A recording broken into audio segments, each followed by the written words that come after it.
does the United States government actively try to suppress class class consciousness? I believe so. I don't necessarily agree. What's why I don't you? I think for the longest time, ever since even just the nuclear family, I guess I need to break up the American like history. I think pretty much after World War II is kind of what I'm talking about when it comes to class.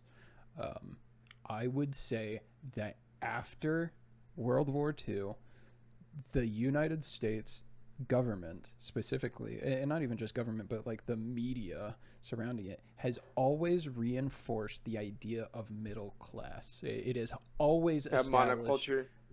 it has always established the idea of class. Like they're not suppressing class consciousness or like any sort of awareness about our class. I think they've always kind of promoted class as a thing. America was built on the backs of, well, America was built on the backs of lower class Americans, but from the point that I'm talking about, like the nuclear family onward, like America's sort of like golden era was more so built on, yes, blue collar work and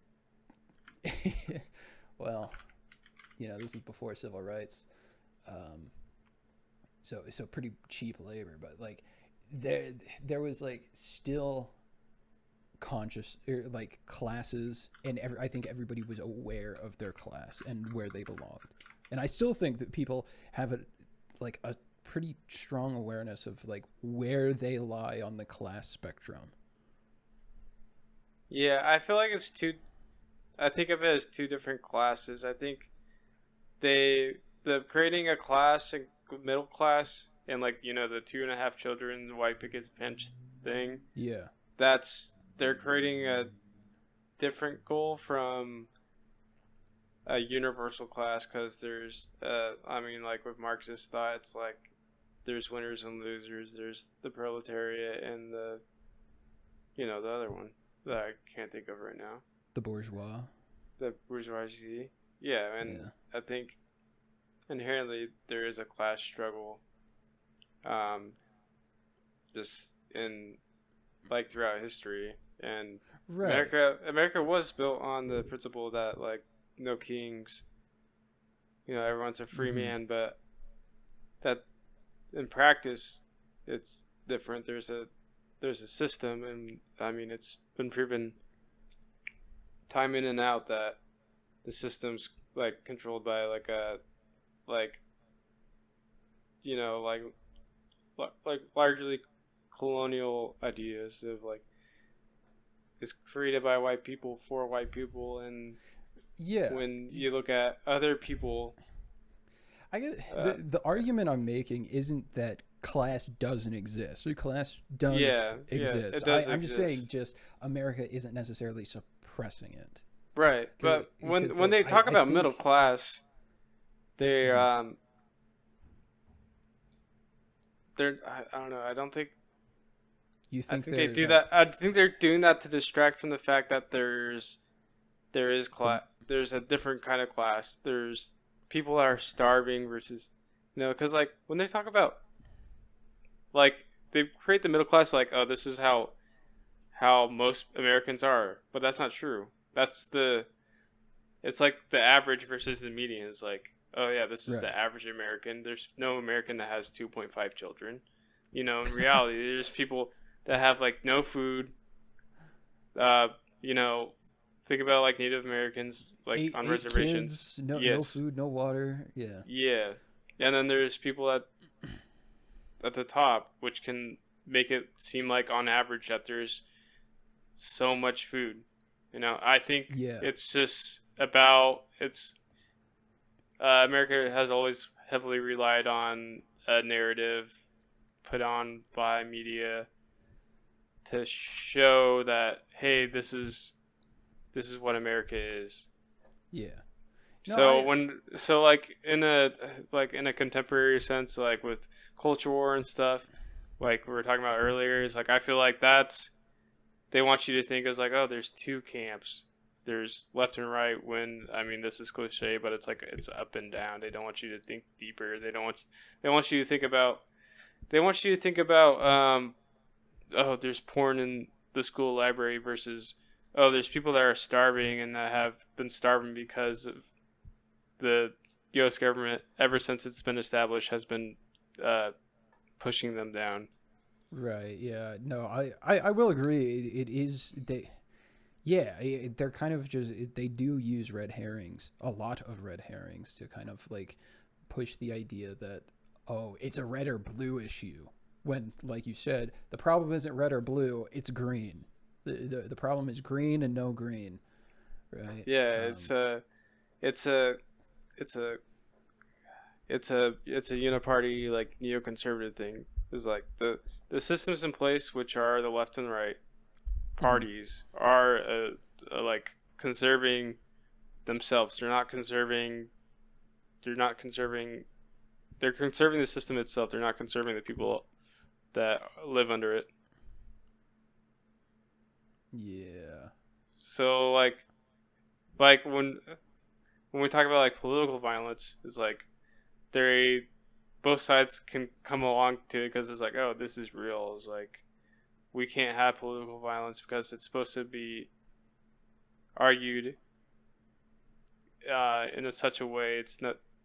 They don't want actual revolution to happen. They don't want something to actually change, because actual change means that the system that's not working is going to be out. Yeah. Which is it's an interesting perspective, and I don't necessarily completely disagree with it. I will say I do think it's like the U.S. government does kind of. I wouldn't even say it's just the U.S. government. I would say people just kind of use red herrings to kind of push us onto different ideas, because like I mean. I don't think the issue is I don't think the issue is litter boxes in our classrooms. Right. Yeah. It's not some white woman getting stabbed. Or like that's the thing, is like crime statistics. It's not like, oh, crime is bad, crime is good right now, crime is bad right now. Crime's always bad. They always say that. Yeah, crime is always just kind of bad, and I feel like a society shouldn't. There is no such thing as good crime. The only good crime is no crime. Right? Yeah, but there's always going to be crime. But they're like, oh, crime is down, crime is up. Yeah. It's like how inflation's down, but it's still inflation. You know, like whether it's 4% or fucking 5%, it's still going up. It's like when people are complaining about prices. Like I feel like I remember when prices went up for the first time. But that was also when my wages started going up, and I know that's just from like how I see it. But it's like the numbers are That's not how that's not how I've seen it. Yeah, prices go up, and my wages have pretty steady or stayed pretty stagnant.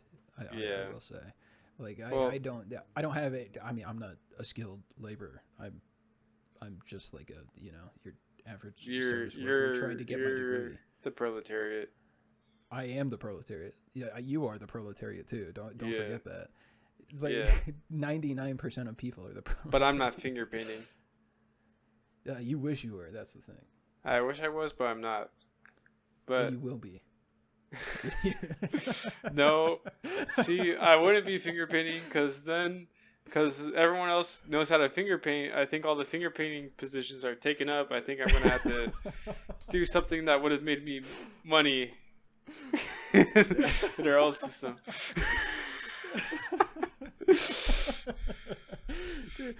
I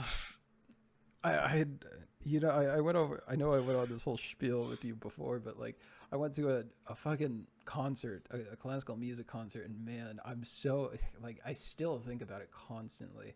I'm just like, oh my god, I work in a factory providing absolutely no value, like literally imaginary value. Like so the thing I like, if I work in a factory making this product, right? This entire factory, that entire business is built up on imaginary value for this product.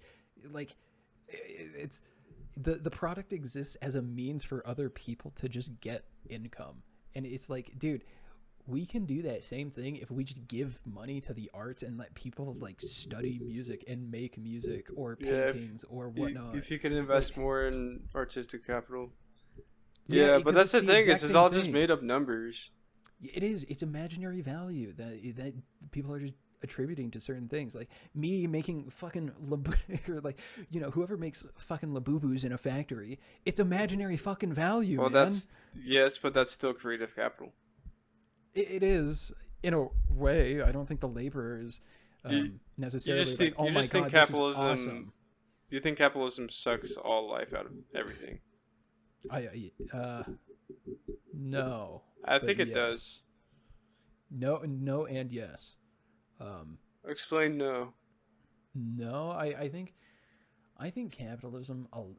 I am going to acknowledge that the competition can allow for like thriving sort of markets. Like I think it can breathe life into the system, but like for the most part, I would say, yeah, it kind of just sucks the soul out of you. You know, to ultimately know that what you're doing is just all fucking pretend. It's all on some fucking fake system that doesn't do anything for us. It like, yeah, I think it does kind of suck the soul out of it. Like at least with the arts, like specifically, I'm specifically talking in the music sense. Like I view music very much as like an emotional retelling of the composer's like feelings, right? I don't know. You can just there's still an emotional narrative that comes with music. There's no fucking emotion when I'm looking at a Labubu or whatever other fucking consumer product is out there. Like there's like no emotion behind it. It's so lifeless. There's no soul. Versus, you know, the arts where there is a soul. It is like Yeah, personal once identity something driven into a product. so something is capitalized on, its loses its intrinsic value. And I think that's, while you're talking about that, it kind of made me think is like maybe that capitalism is soulless is because, and like sad, is because a lot of things in life are sad. Is like if you work at Domino's making pizzas, it's like an endless task where you're just endlessly creating value by making pizzas that just eventually are just gonna get beat 8. It feels kind of pointless. It's literally just fuel. It's just it feels pointless, but I don't think it's pointless because of capitalism. I think it's pointless because there's something sad to like the nature of just living, I guess, which sounds super doomer. That's like very like, I want to say But- Hobbesian. Like, but I don't know if I can get behind that. I don't think the state of nature is supposed to be like, you know, doom or nothing matters. Oh, everything sucks. I don't know. I guess this is kind of going in like an existential way. Like, you know, you have to imagine Sisyphus happy.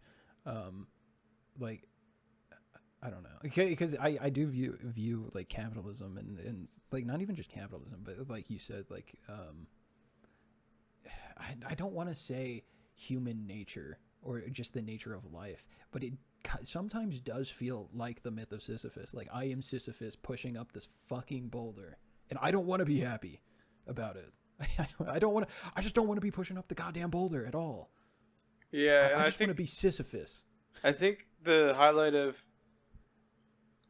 like life is like art, and I think that's why people bash on capitalism, because it's like doesn't really feel like there's any real art under capitalism, which in theory it should be. Say, In theory, the best art should be the rewarded, and so the best artist can be the best artist. And then in communism, you know, everyone can finger paint and everyone can live artistically. Right, but yeah, the central idea. I'm not a communist. Do not subscribe to the communist ideal. Not exactly. I'll say that. But like the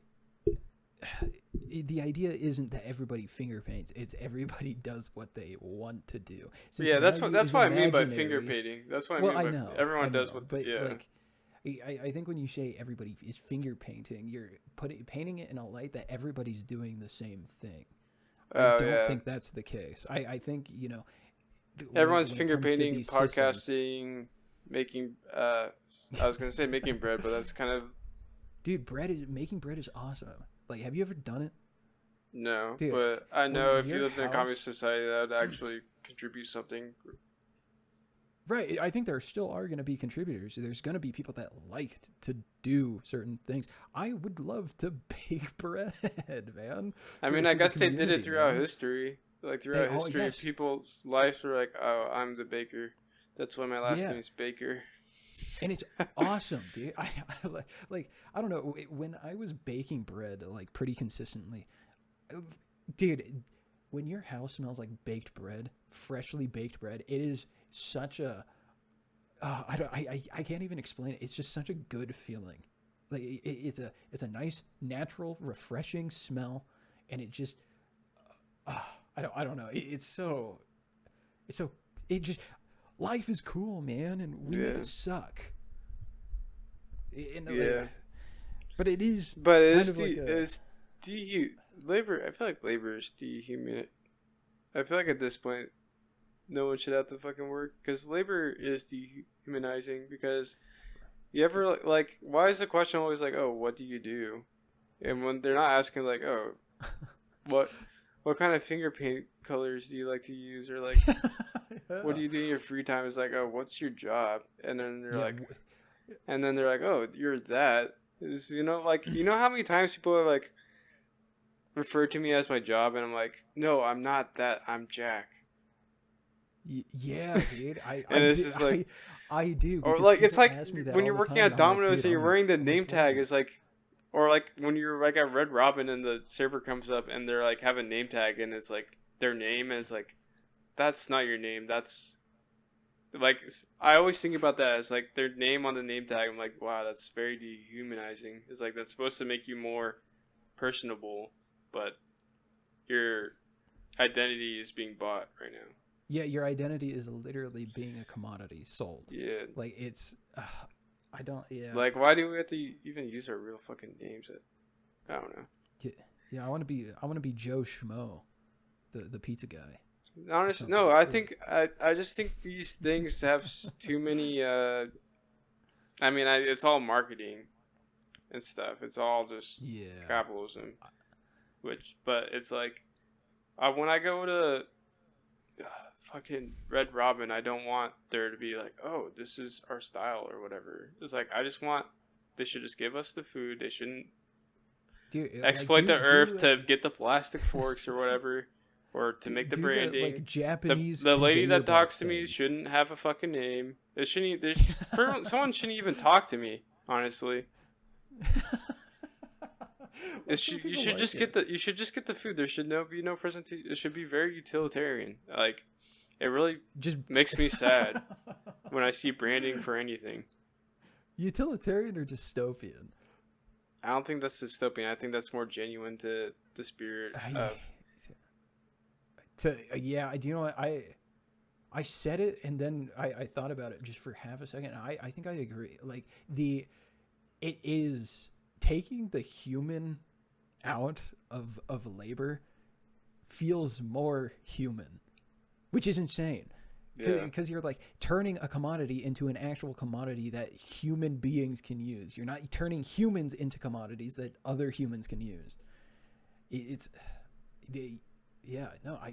Dude, brain blast. I never thought about it that way. That's crazy. I don't know. Like, yeah, I wonder if Japanese people feel the same way, because in a way that is sort of the culture they have. Like, a lot of it is automated. A lot of it is robotic. Like, there are 7-Elevens that don't have cashiers in like Korea and Japan. I think Japan. pretty sure Korea. But there's like restaurants where you just go in, you don't even see anybody. You maybe see a hand when they slide the bowl, or there's like the sushi conveyor belt things. Like, I don't know. Yeah, there's you're not having. It doesn't feel like you're exploiting human labor because the people that are working there is something sad to the fact the business owner that the robots try to emulate life. What do you mean? Like, I went to like a Korean barbecue place and it had like one of those robots that servers, and it had like a face and it like does all these fake emotions and stuff. And it's like, I don't know, something about that makes me sad. It's kind of like when something on the package says "recycle me." Yeah. It's like, why are you humanizing these things that we ultimately destroy? It's like, what the fuck? Why can't the robot be like? Oh, that is a thing. Like, why does the robot have to emulate humans? Why can't it be like a robot can literally be anything? Like, we could make robot dragons or something that serves us, or right? Yeah. Like, it could be literally anything. It could be just a tablet on wheels. Like, no human, no like personification to this thing, to this. Just, I don't know. It's interesting. I wonder if there's going to be a shift in marketing tactics away from like the human exploitation. I wonder if there's like a market trend, or if will be a market trend soon. Maybe not super soon, or something that moves away from the exploited human, especially with like the advancements of AI. And like all the self-checkout is like so normal now, which is, it does feel a little weird to not talk to someone, but also, I don't know, it's like when I go to I went to Panera, and like I had one of those like sad realizations. Was like I was like meeting up with like a family member, and it's just like one of those things. Is like, oh well, I don't know how to socialize with you. Let's go to lunch at Panera, and then let's go eat. Yeah. Let's go eat baked bread, and they're gonna chop up animal carcasses in the bag and then give it to us in a little fancy box. Like, I remember, okay, another thing with Panera, I remember I was going to Panera a lot, and I would get like the chicken sandwich, and the chicken sandwich came in a box that was sealed that you rip open. I'm like, this is kind of fucking sad. It's like, there's a dead chicken in here, and they packaged this just for me to open it, just to eat it, to throw all the shit away. Yeah. Which, it's like, that's what I'm talking about. Like, that's what, like, I don't think in the idealistic societies, like, it'd be, like, stuff would be that weird. I think. Yeah. I think it'd be more genuine. Imagine. There wouldn't be a layer of marketing to everything. Because that's why, then, like, marketing affects how we socialize. It's like, it's because it's all media. It just affects how we think we should act towards each other. Kind of like how movies and TV shapes, like, dude, oh, that's how humans are. Let's go be like that. I'm taking marketing classes. I was a marketing major prior to, whatever, before I dropped out and took a little bit of a break, right? I was a marketing major, and I remember the classes, like, they just, the way they never want to use the word manipulate or, like, any sort of, like, negative connotation, like, psychological words. They say, like, I'm trying to think of the words they use. Motivate the buyer or the consumer to do certain things. And I was like, dude, you're just manipulating them. This is weird. And, like, on the, like, marketing, like, shaping our perception of how to socialize, I went into my marketing class this semester, and they, like, I was having a conversation with somebody, and you know the conversations you have with, like, customer service workers where it's like they have a certain inflection in their voice. Yeah. And like, they use very specific, they have scripts. They have very specific like verbiage that they try to stick to. I was having an honest interaction with this person. Like, I don't put on a character when I talk to people. and I'm being met with this customer service esque like business striving personality, and I was like, this is weird, man. Like, talk to me like a human. Why are you doing this? This is just Because you have to shut off your human self when you go to work. Kind of like sales. Part of it. Like, have you ever seen like a person trying to sell Dude. something, and like they're Yes. they're really selling because their life depends on it, and it's so sad to see. It is Like sometimes I'll see like like I don't know, like realtors trying to close on a house or something. It's like so they're like just pleading. It's like they're saying all these things, but they're underneath it. It's like please buy this house or else. Yeah, but please, otherwise my children are gonna starve. Like, no, it's not even that. Sometimes it's like please or else I'm not gonna be able to buy my beach house. yeah, that's more accurate actually for a realtor. Dude, I don't know. I think a part of it, like going back to the whole like marketing sociability, like marketing shapes are like the way we interact with each other. I think a part of it is like people are scared to like interact with each other, like, because they don't want to be isolated. They don't want to. They're too scared of not fitting in. That they kind of yeah. Like I was more getting to the point where like I was always like a very antisocial person. Like I never really had I never just had conversations with people, but like in the past couple months I'll just strike up conversations with people and whatnot. And there was something that clicked a few months back where I was like, there's a learning curve to like socializing with people, like to getting to know people and like just in general socializing, right? If you haven't socialized with people like in general masses in a while, there's going to be a learning curve to doing that. And I think there's like a innate struggle within the human being to like not want to look stupid. And so like they put on these characters for these when it comes to like social ability, because they don't want to be looked down on as like stupid for not knowing how to socialize or whatnot. But there's an actual learning curve. The only way to be social is to socialize and kind of get over that hump of not putting on a character and being yourself. I don't know. It's I don't know. It's because it's also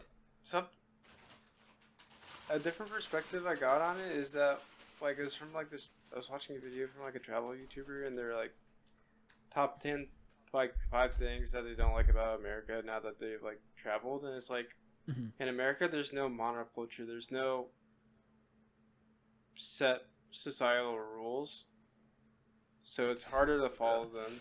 It's like he was talking about people talking on cell phones out loud and like yelling is like in like Japan or something you would get scolded for that and everyone would agree. Yeah.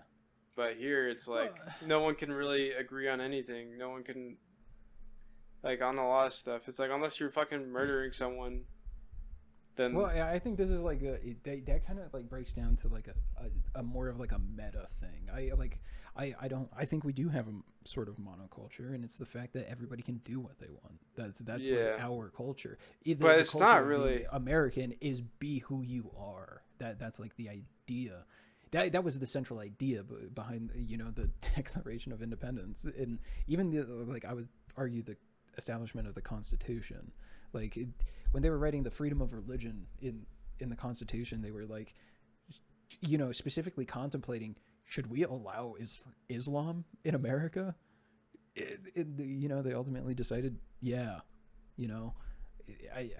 I was just, I don't know. I feel like the American identity is be who you are, be authentic to who you are. And I feel like that's kind of like, but it's funny because I feel like it still boils down to like, there's so much mainstream things like, oh, Labubu Matcha Netflix.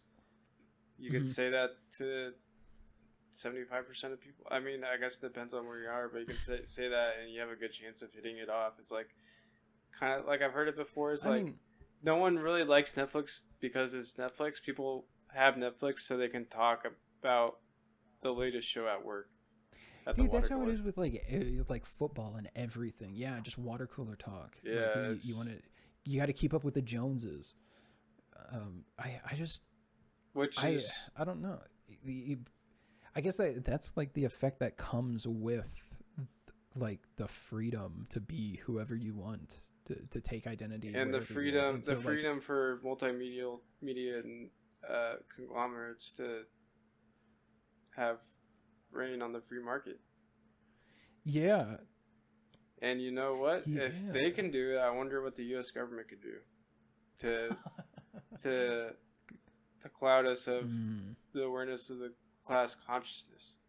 Don't you think? You think I you think think the U.S. government is a part of the media that is I'm just suppressing the when it comes to corporations and the government, they go hand in hand. It's a sometimes it could be quid pro quo. That's why there's lobbying and all these things is because they're not one without the other. The Mhm. corporations bring in tax dollars. The the corporations then use the tax dollars from the government or the policy because they have an intangible that they can't get without, like, I guess money can buy it because there's lobbying, but the government is an intangible facet to private enterprise. Yeah, I was okay. So, on the government being able to push media, I would say,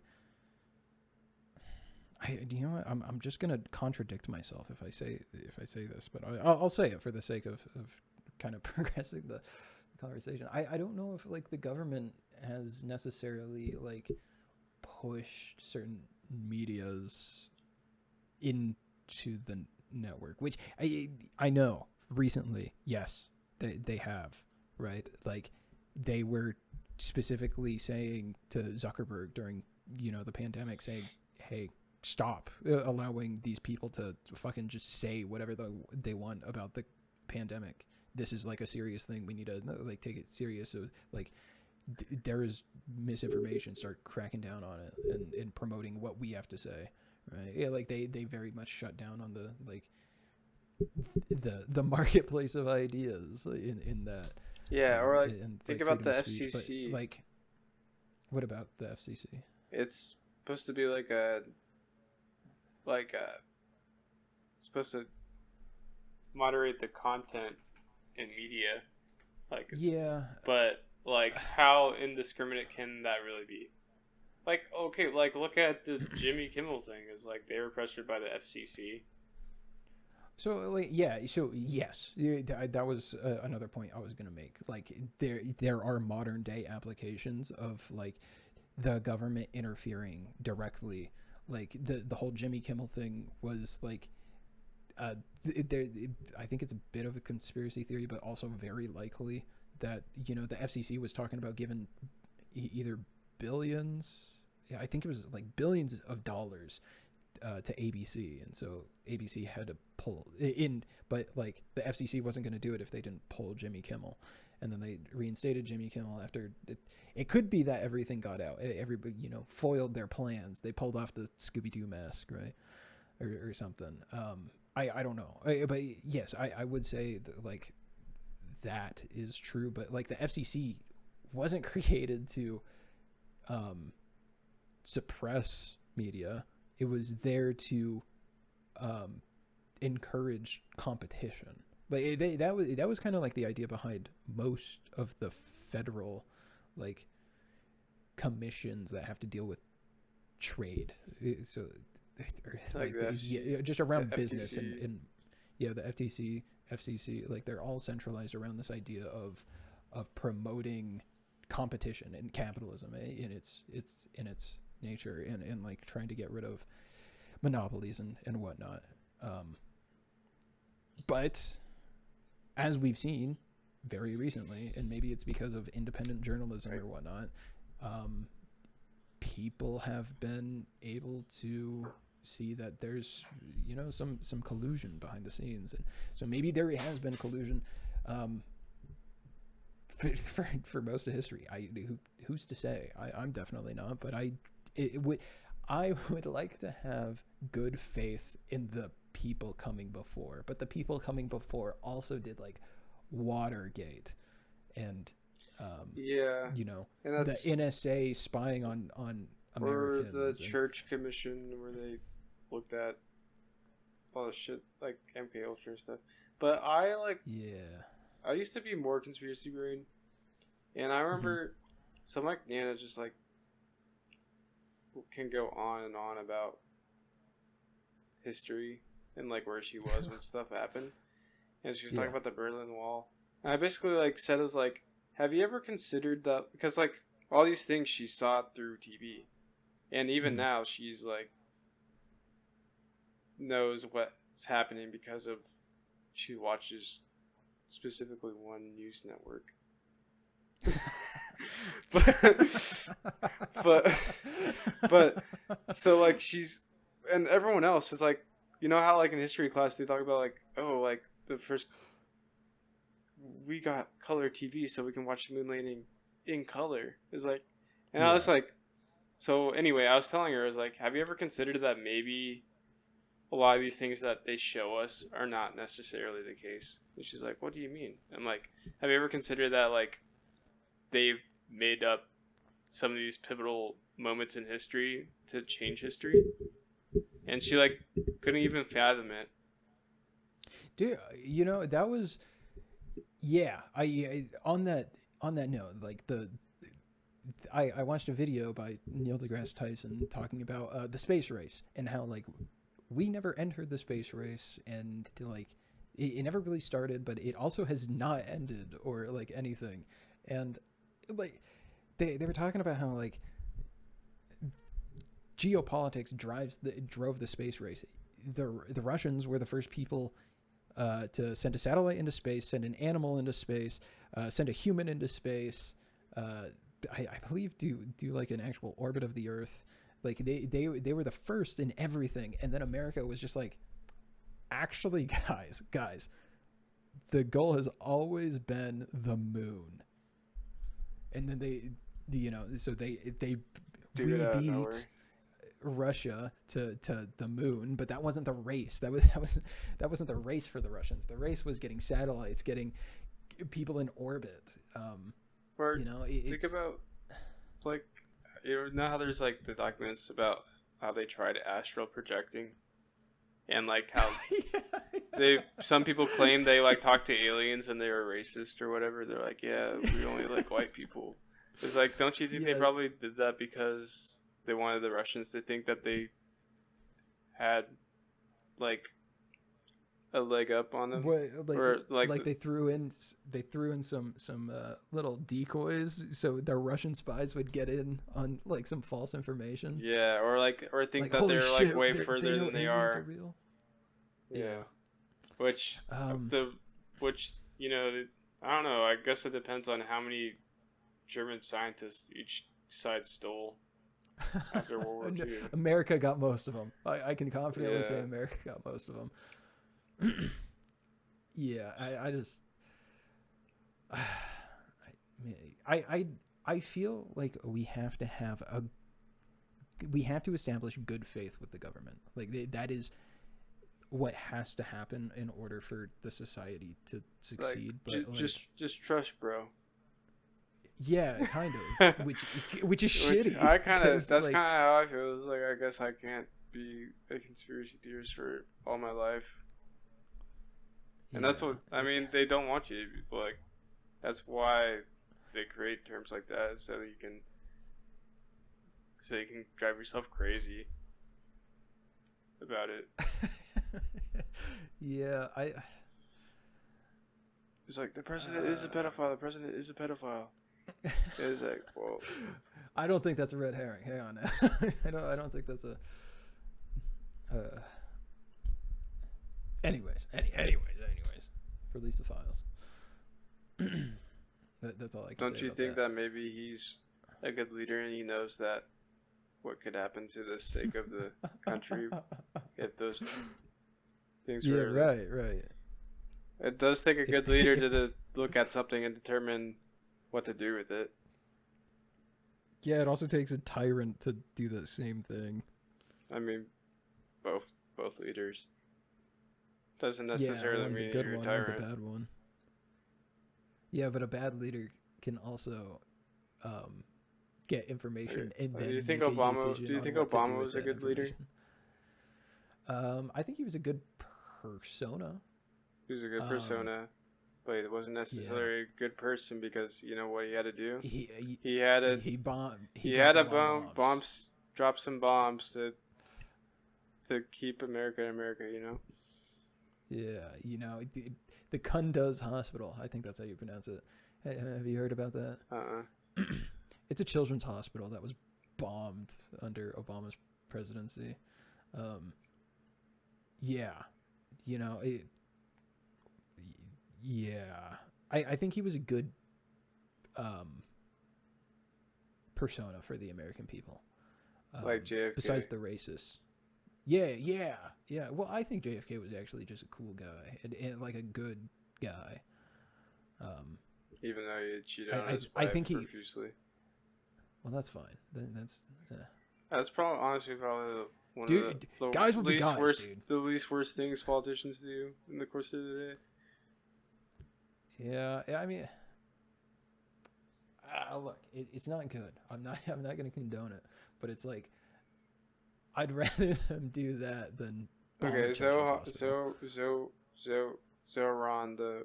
Zohan. Yeah, Zoran Mamdani. Yeah. What about him? He's a profuse cheater.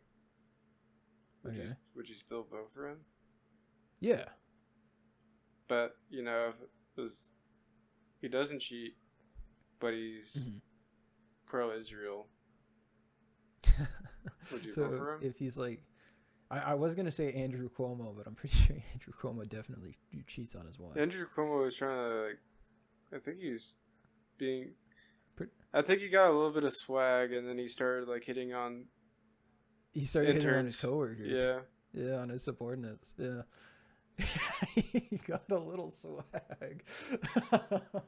See, that's what I'm talking about with great leaders. You gotta take a piece of information and gotta decide what's best for the sake of the thing. Yeah. No, I Zoran Mamdani was sleeping with another woman. I don't even know if I'm assuming he's married. I have no idea. But if he was sleeping with another woman, I'd still just be like, one play. Dude, was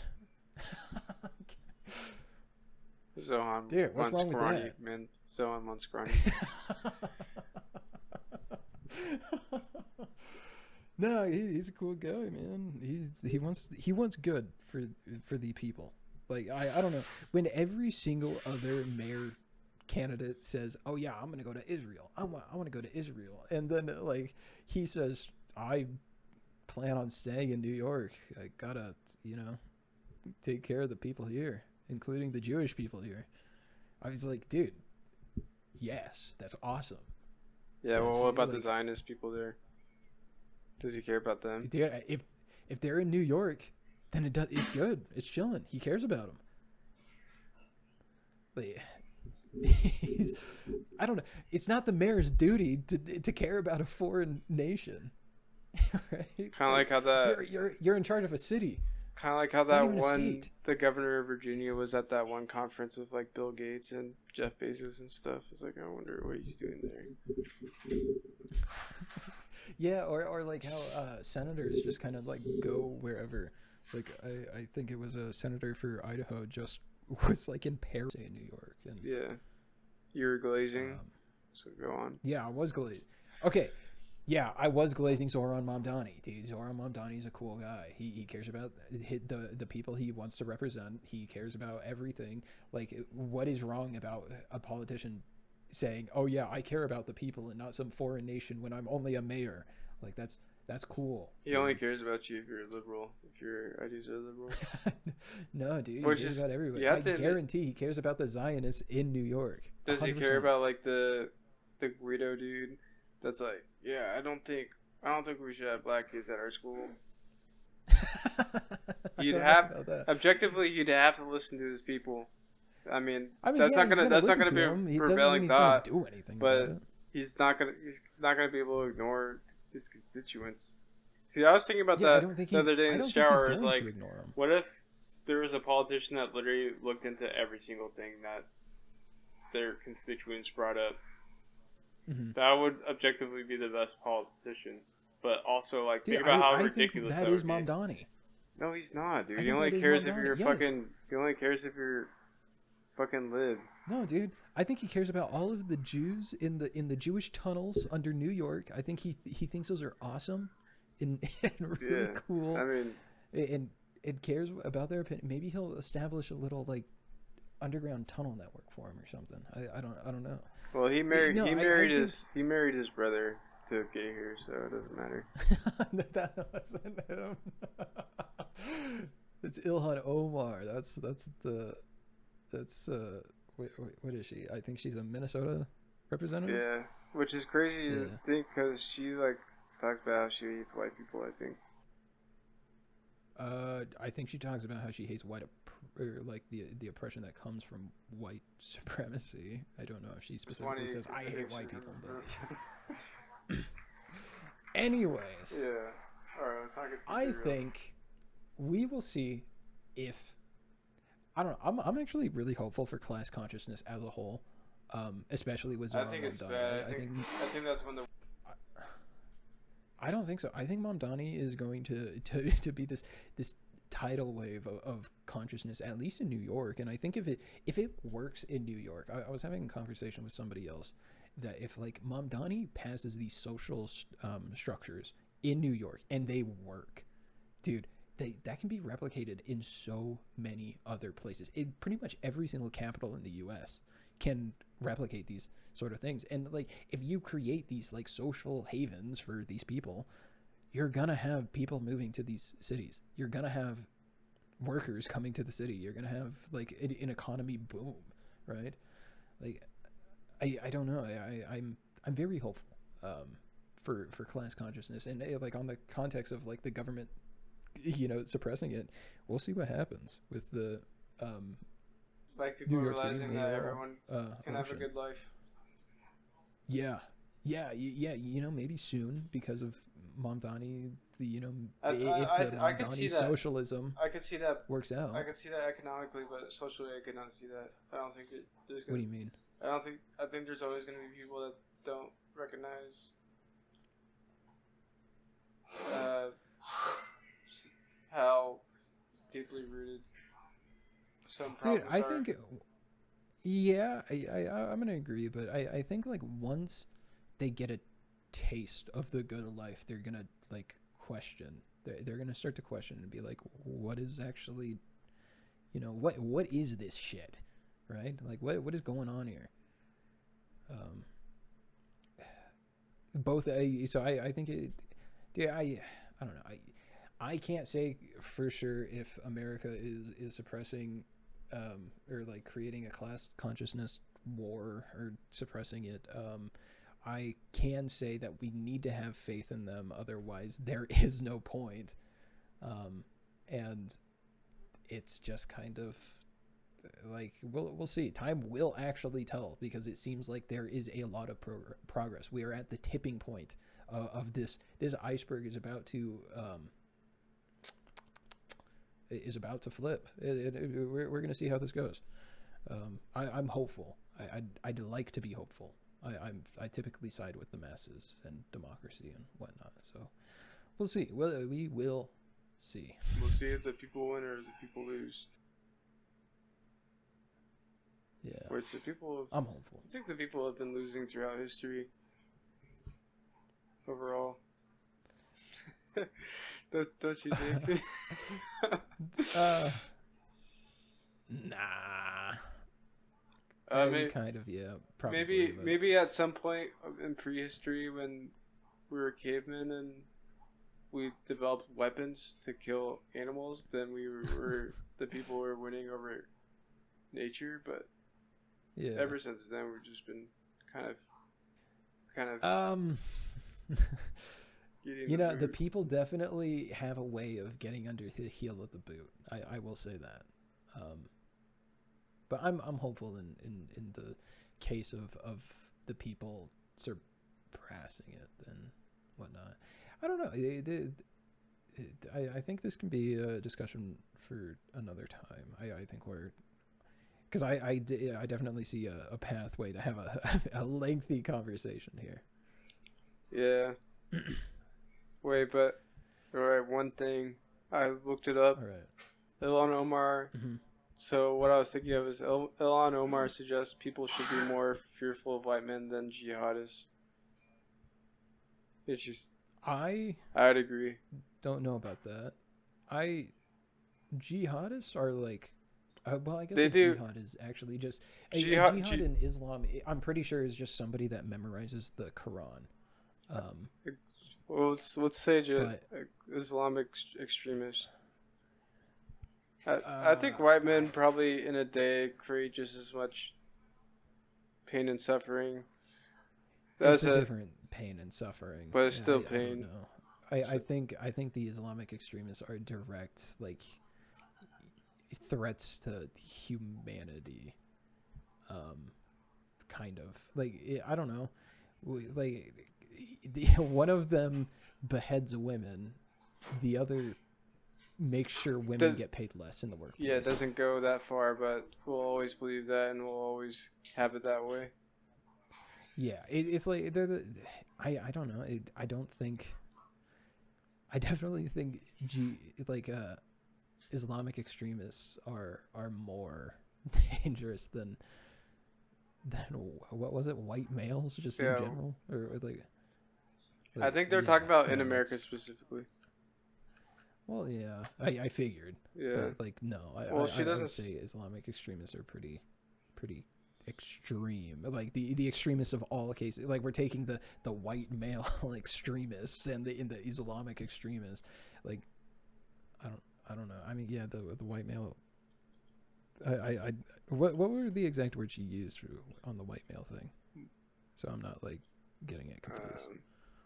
I would say our country should be more fearful of white men across our country because they are actually causing more of the deaths within this country. And they're talking about Okay, within the country, then yeah, because like there's not Islamic extremists in the fucking America. We aren't ruled by Sharia law, right? Like this was also back in like 2019 when people or 2018 when people like still thought terrorist attacks happened. yeah, Islamophobia has always been pretty bad since 9/11, so I get it. I just think that's a little bit of an insane argument. Anyways, I think that's a good place to end the conversation.